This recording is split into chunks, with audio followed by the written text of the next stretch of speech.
যত পরিবর্তন তো দেখছি তোমার।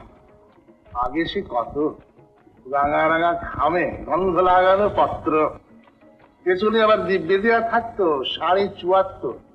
আর এখন বড়দের একখানা প্রশ্নকারী কাগের ঠাক বগের ঠাক আঁকা, তুমি কেমন আছো তুমি কুশল। আরে কোথায় গেল সেই প্রাণনাথ প্রাণেশ্বর?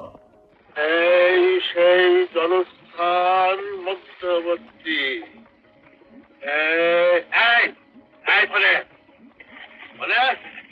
আবার উঠছিস যে তো কবার নেতি যদি সময় যাবে শুনি। হ্যাঁ বস। এই সেই জনস্থান মধ্যবর্তী। বাবা কি বলে জানি, বাবা বলে পৃথিবী বল, বিশ্ব ব্রহ্মাণ্ড বল, গ্রহ নক্ষত্র বল, সব বাজে, সব বাজে। ছোঁয়াই হলো আসল বস্তু।